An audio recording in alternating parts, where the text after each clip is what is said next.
All right, fashion dolls, and we are back. Our very special guest today was an image consultant to Oscar nominee Queen Latifah, the queen of hip hop soul Mary J. Blige. He's also worked with Derek Luke, Boris Kojo, and so many others. Let's do the pleasure of welcoming our very special guest, Stephen Littles.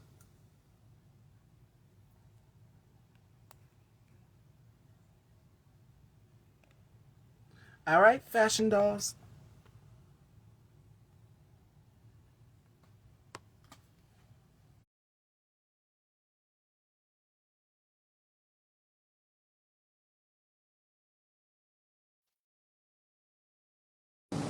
How are you? I'm doing wonderful. How are you? I'm well. I'm well. You took me way back with those credits. Those things are like almost 30 years old. Yes. So, how are you doing? I'm How wonderful. has How are you? 2023 been for you so far? I'm doing lovely. It's great except for the SAG strike. Support Yeah. your union. But aside from that, everything's great. There's been, I've been working and I have some great projects out now, and I have a great project coming out September 8th. And um, so, 2023 has been a really productive, great year. Now, you were born in Brooklyn, New York. I have family there in Brownsville. Oh, So, okay. yes, what was it like for you growing up in Brooklyn? Did you always have that passion for the acting bug? No, growing up in Brooklyn was great because I grew up in a integrated neighborhood. So, we had all cultures together. So, it was great, going to school, and it was like black, Hispanic, white, Asian. And I went to specialized high schools because I'm really intelligent. So I went to gifted and talented schools. So it was just like the creme de la creme of the students. So, I mean, it was great, and the exposure was amazing. Now, as far as acting, I wanted to be an actor when I was a kid, only because I was really jealous of Todd Bridges, Michael Jackson, and Rodney Allen Rippey. But so that was like my goal for acting, but I didn't really think that it was something that would actually happen. And then I moved to Los Angeles, and it kind of found me. So I kind of it was in my destiny, but I didn't know it. Now, another thing, you were going to go into law, but instead of law, you went into acting. What Well, happened? actually, I went into finance. Okay, Um, I, fine. yeah, so what happened was in fifth grade, we had gone to the Supreme Court, and I decided that I wanted to be a prosecutor. So this was at 10 years old. So, like, growing up, I was like, I'm gonna be a prosecutor. I'm gonna put people in jail. I'm gonna, be in the courts, arguing and winning these cases. And I graduated from high school early. And my mother made me promise to go into college at the age that I was supposed to, at 18. And I started working in finance. I started working on Wall Street, and I started making money. And I was like, wait a minute, this, education's nice, but money's much better. And I kept my promise to my mother, and I went to college at 18 like I was supposed to. And when I sat down the first day in class, in criminal justice class, and the professor started to speak, I looked at him and I said in my head, I've been wrong all these years. This is not what I want to do. So, I spent several years, like almost 10 years, trying to figure out what I did want to do.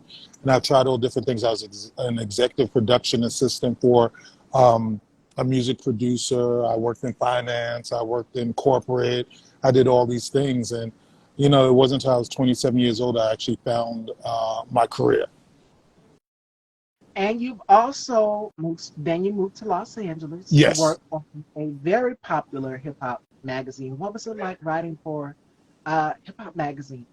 As I was the fashion editor for a hip hop porn magazine, and it was really successful in New York. And I moved, and like I said, I moved to LA to work for the magazine.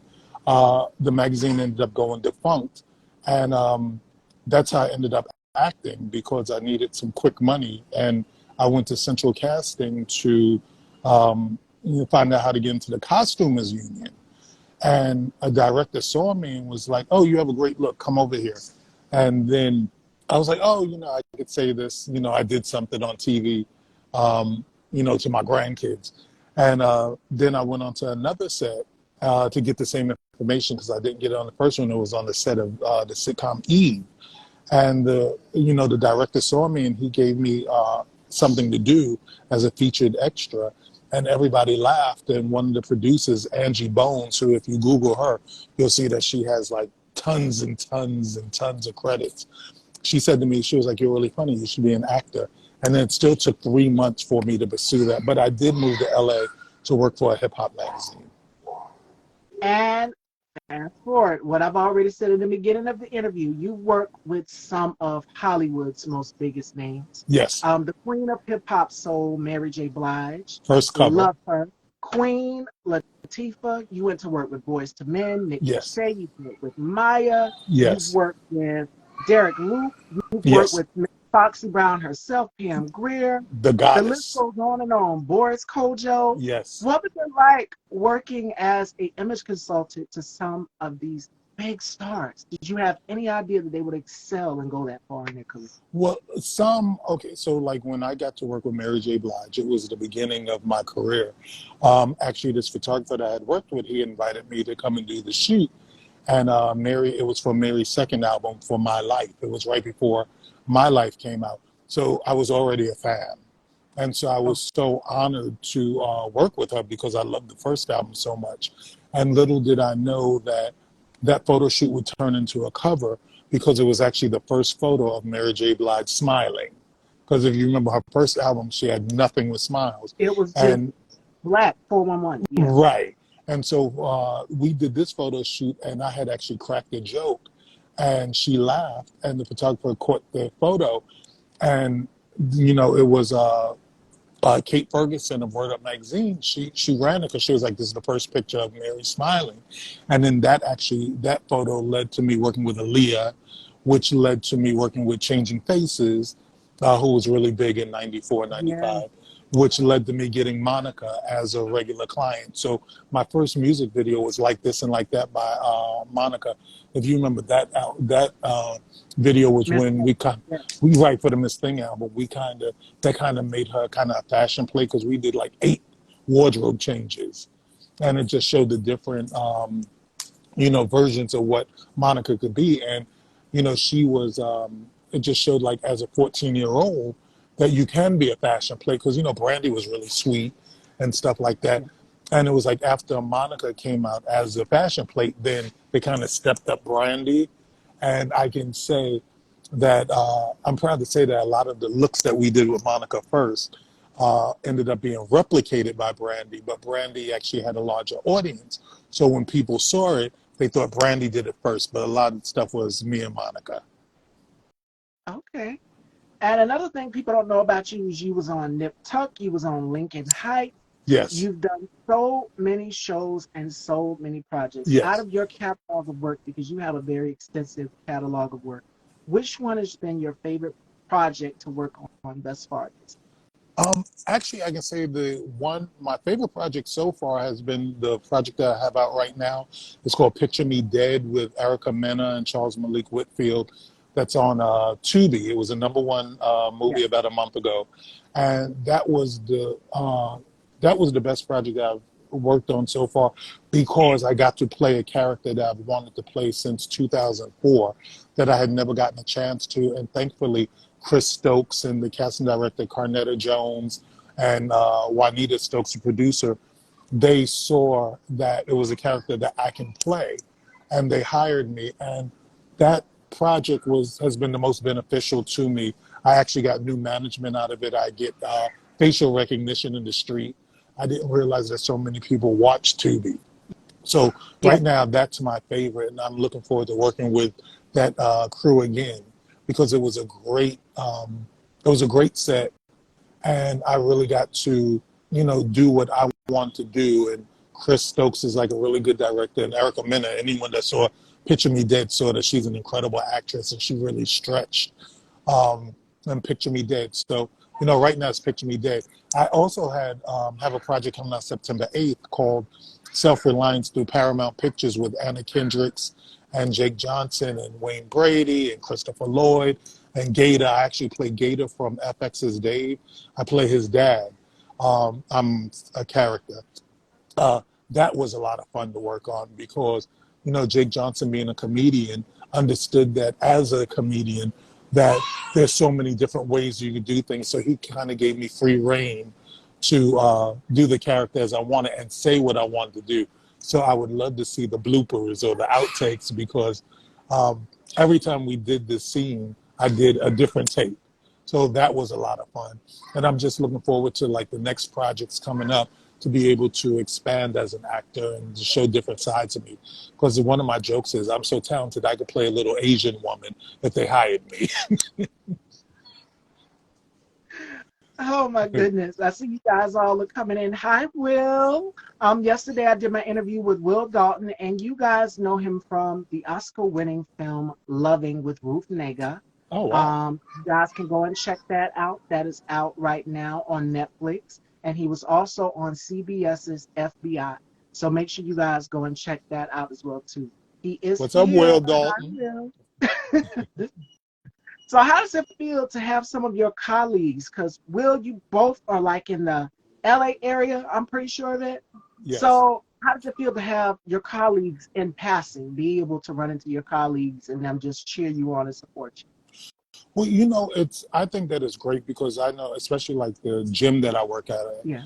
there are a lot of actors there. Because actually, the project I was talking about, Picture Me Bad, I was actually referred by a fellow actor from Gold's Gym. He's the one that referred me for Picture Me Dead. And actually, another actor, I'm an award, like I won Best Actor at the Rome International Movie Awards. I actually got that role from the gym. Another actor referred me. He was writing a project and he referred me. I was just talking to him. He referred me and we did the project and I ended up winning a Best Actor award for it. So, I think there's a lot of support and I think that's the thing is that we as actors have to support each other and, kind of, create cliques where, we can bring each other up because it's like it's not a competition between us because if they want me, they want me. It doesn't matter who else. And if they don't want me, it doesn't matter what I do. I can slay a chicken, boil a black cat. It's not going to matter. They're not going to hire me if they don't want me. So, if there's a project that's going on and saying if I knew Will and then I turned around and they wanted a Will type or something I think he could play, if I refer him, all that does is build up my karma credits and it's like builds a team that we can all help each other, which a lot of actors don't do, but luckily I do have a team of friends that we do refer each other and look out for each other, so that's great. And Will says exactly right. That's so dope. It's about networking because in this industry, it's very competitive. Yes. And it's like there's enough room for everybody to shine. Give it on to the next person. Let the next Yes. person do that. Yeah. And speaking of shining, you're also a father as well, to a father of three. So Yes. how do you find that you and Will are both fathers? So how do you find that balance with being a dad and also being an actor? Well, my kids are grown now, thank God. But I was a single father, and I can say with my son growing up, it was great because actually not for him, but it was great because I had the time to be a hands-on dad. I know he wished I was in an office so that he could have done his dirt after school, but I was usually home. Um, but I mean, it gave me time to to experience his growing up. Um, because like when I worked, it was like it would be like one day, but I was home. I was home most of the time to be a hands-on dad. So but the thing I would used to be so jealous because I would take my son on auditions and they would see him and say, "Oh, is he an actor?" We would, he had such a great look, and he wasn't interested. And I'd be like, "I'm the star. I'm the star. He's supposed to be my little boy," but he used to get so much attention. And actually, one time, a former manager of mine had submitted him for The Wire. It was the last season where they had the kids on, and he went Yeah. all the way to producers without auditioning or anything. And my manager had called me and said, I submitted Brandon for The Wire, and he's at the last step. He's at producers, and I was so jealous. I was so jealous. But when he came home, I said to my son, I was like, I told him what happened. I said, "You want to be on the wire?" He said, okay. And I gave him the script, and he looked at it and he said, "What's this?" And I said, "You have to learn the script." And he was like, "Oh, I have to read?" And I said, "Yeah." And he said, "Oh, I want to do that." Yeah. He said, "I'll take pictures or something, but I don't want to read." And now he's going to be 31 next month, and he had no interest. He has no interest. He sees what I go through. He's proud of the stuff that I do, but the last thing that he's interested in is acting. And my And that was going to be my next question to you. Has the acting bug rubbed off on your kids? No, like my baby girl, she sings. She didn't. I wanted her to do it. I was doing photography, and I had gotten her for a campaign I was doing, and she was so embarrassed by it. Like my kids do not. It's like it seems like this is the last generation. Like my mother was a singer, and she wanted to sing, and my grandmother derailed that because my grandmother was a singer as well, and her family derailed that. So I broke the generational curse. I have an uncle who's wanted to be an actor since I was like 6 months old, and his biggest role, I think, he was like an extra in American Gangster with Denzel. But so I'm like the only one in my direct line that's actually working, but it seems like I'm going to be the last one. So I have to build a legacy to make up for what my mother and my grandmother didn't do because my kids don't care. Yes. All right. Fashion dolls. So my next question for you is now we know the writer strike as you mentioned it. What And advice actors strike. yes, the writers and actors strike is going on. Yes. What advice would you give to up and coming actors that are looking to get their feet into the industry? I'm going to say it's funny because I just had this conversation 28 minutes ago. Everybody comes into acting trying to be a star. And I read a book by the director, Ed Wood, when I first moved here to LA. I thought it was a fictional book, but it wasn't. And it was advice on entertainment. And I'm going to just say what Ed Wood says in the book. In every call sheet, there are two leads, but from 2 and 3 down, there are all those other roles. Just look to work because not everyone's going to be a star. Not everyone's supposed to be a star. But if you want to act, do it because you want to act, not because you want to be a star. And success is measured in so many different ways. So, like, I have a cousin, Novella Nelson. She's a distant cousin. She got her SAG card in 1957, and she was a steady working actress. She worked with, Woody Allen, and she worked with Gwyneth Paltrow, and all these amazing projects. And most people don't know who she is. She was the foster mother in Antoine Fisher, but she had like a 40-year career, 40, 50-year career before she had even done that movie. Wow. And I look at her career and I use that as a blueprint because my thing is, I just want to work. I want to move from project to project. I want people to, when I walk down the street, be like, oh, he looks familiar, but I can still walk down the street. Because, once you get to a certain age, there's just so much success you're going to have. And I think that the goal should be to work, not to be a star. And know who came before you. Have a blueprint of what your career should be. Like I researched the Yeah. actors that I liked and saw like how long it took before they did the project that made them like household names. Like Samuel L. Jackson, it was like 10 years. Most people, especially black actors that are really successful, it's like 10 years of Wow. work before they become household names. And a lot of people don't know that and they give up. They give up after like 3 years because they think they're going to come and that they're cute and that they're going to come to LA and someone's going to discover them and then they're going to be major stars. And it just doesn't work like that. So, learn your craft, know what you're doing, know who came before you, and set a goal for yourself. And don't be, and, if you become that 1%, amen. That was meant for you, but not everyone becomes that 1%. That's why it's only 1%. Yes. Now we're gonna have some fun here with Steven for you guys out here watching, guys. We're gonna do two games. The first one is called the Rapid Five. Uh-oh. And Steven has to tell us five things that he can't live without.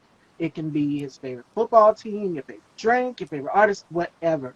And then we're going to do something. We did this with Will yesterday called Turn the Tables. And this is where my guests get to ask me questions on whatever it is, fashion, beauty, family goals, passions, whatever they want to know. For my new viewers out there, they get to know a little bit about me through Steven's question. All right, so we're going to start with the rapid fire. What are 5 things that Steven can't live without? Candy Crush Saga, Internet Space, um, my phone, uh, hyaluronic acid, and teeth whitener. Okay, all right, that's 5. All right, fashion dolls, that is his 5. The next is time to turn the table. And this is where Steven is going to ask me some questions. All right? Okay. So take it. Who's your favorite designer? My favorite designer, I think a lot of people know this because I just recently wrote an article on him. It will be the late, and I hate saying the late Tarek Mugler. I love Oh yeah, Mugler. he's amazing. Out of this, there's not even a word to describe his fashion show. I would just say masterpiece because he Yeah. knew how to make the designs come to life with the Yes. music, the lighting, the whole entire everything. Terry Mugler is one of my favorites. Who's your favorite female model? I would have to say, because I've interviewed a few, oh my God, just one, Yeah. I would say Connie Fleming. She's walked in Mugler's show. I had the pleasure of interviewing her. Who I So didn't she's hear? one I'm of sorry. my Connie I, Fleming. Her name is Connie. oh yeah. Oh, Yes, I know Connie. Yeah.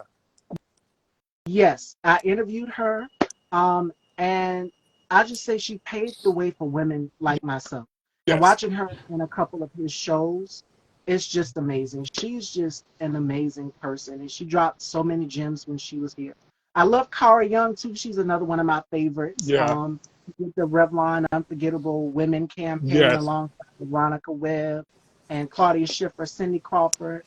Um, she's another one of my favorites. And then I love Carol Miles, who's also one of Blair's muse. Oh, that's So a friend of yeah, mine. Yeah. yes, she was here. We interviewed her.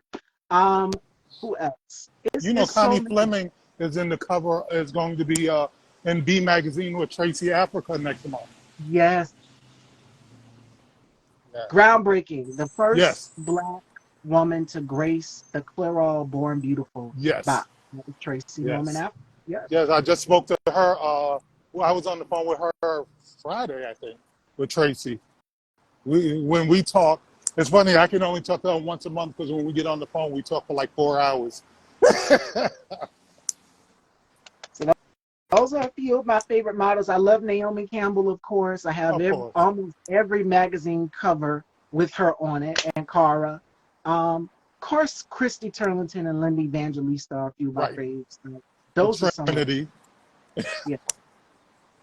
Um, what's your favorite hair color? I would have to say blonde, Okay. but everybody's been saying the black has been so fitting on me.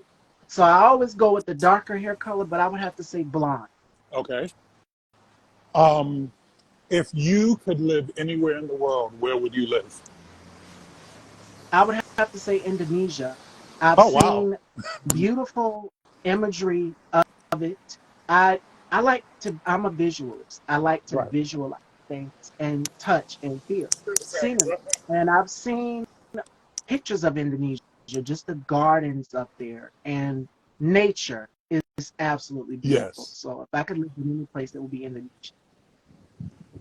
Uh, the last question is, as far as your show, what um, where would you like to see your show in 5 years?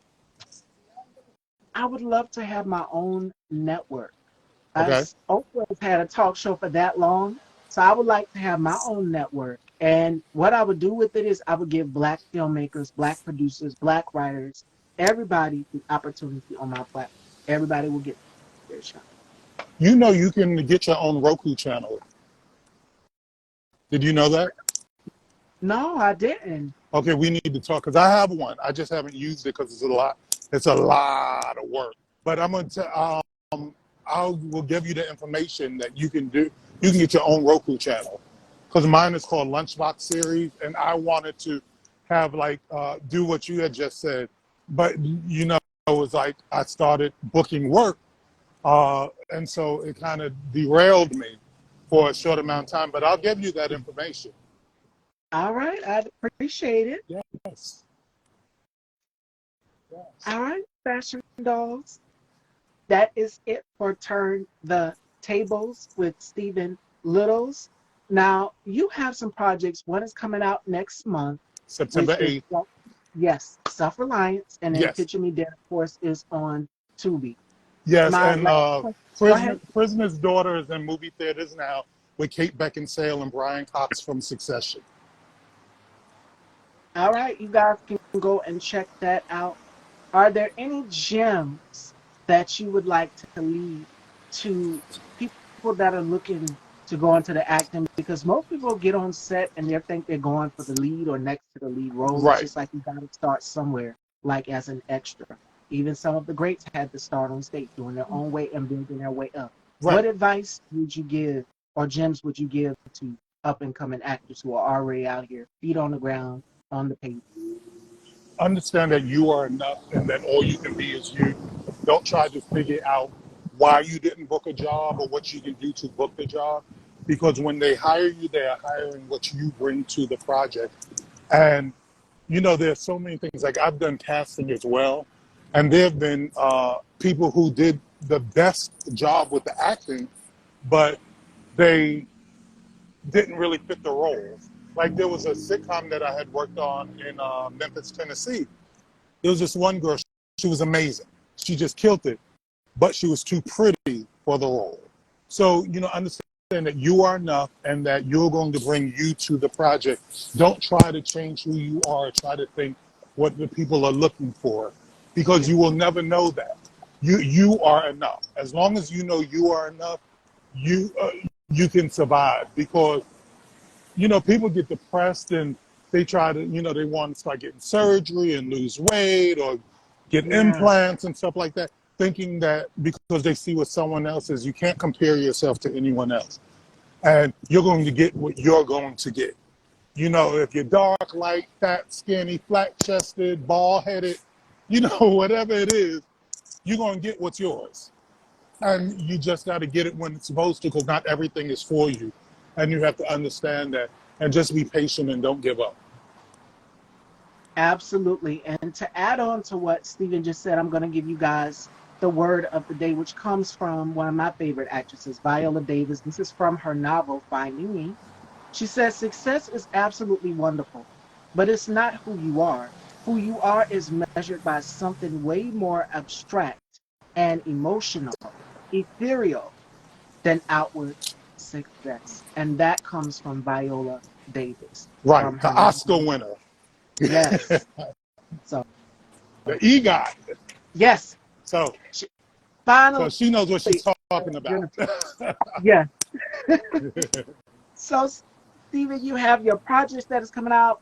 Okay, Self Reliance, September 8th. You've got Yes. Prisoner's Daughter with Kate Beckinsale, and you also have Picture Me Dead, Erica Mena. Yes. Also, it is on Tubi. So, where Oh, can and I have an everyone? Amazon Prime commercial running now too. All right. So, what else can people expect from you in the future, and where can everyone follow you? Well, you can follow me on Instagram, Stephen.Littles, Steven.Littles on Instagram, Stephen Littles on Facebook. Right now, I'm picketing once a week so that the strike can be over Yes. because there's, you know, we can't work, we can't work until we get what we're supposed to. Like I had posted something today. I received a residual check from Lincoln Heights for 71 cents. It costs more to mail it than what the check Mhm. was. And that's the issue that we're having with streaming. So, just hope, pray for us to, come to terms with these strikes so that we can all get back to work. Yeah. And I want to say, if there are any black actors that are watching this, come out and support the strike. I've been going out to the strike every week since the strike, and there are less and less black actors showing up.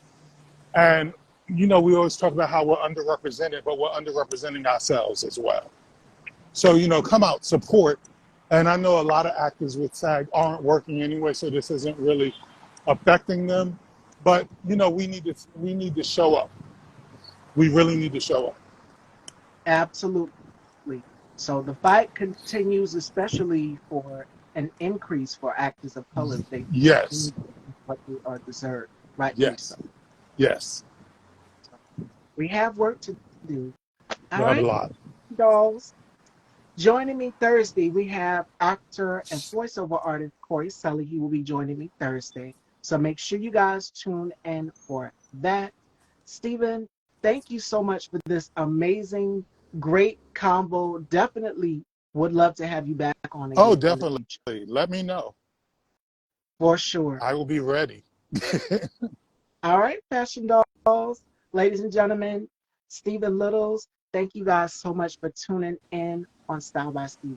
Take care, everyone, and I'll see you Thursday. Have a great day. Thank You you, too. everyone.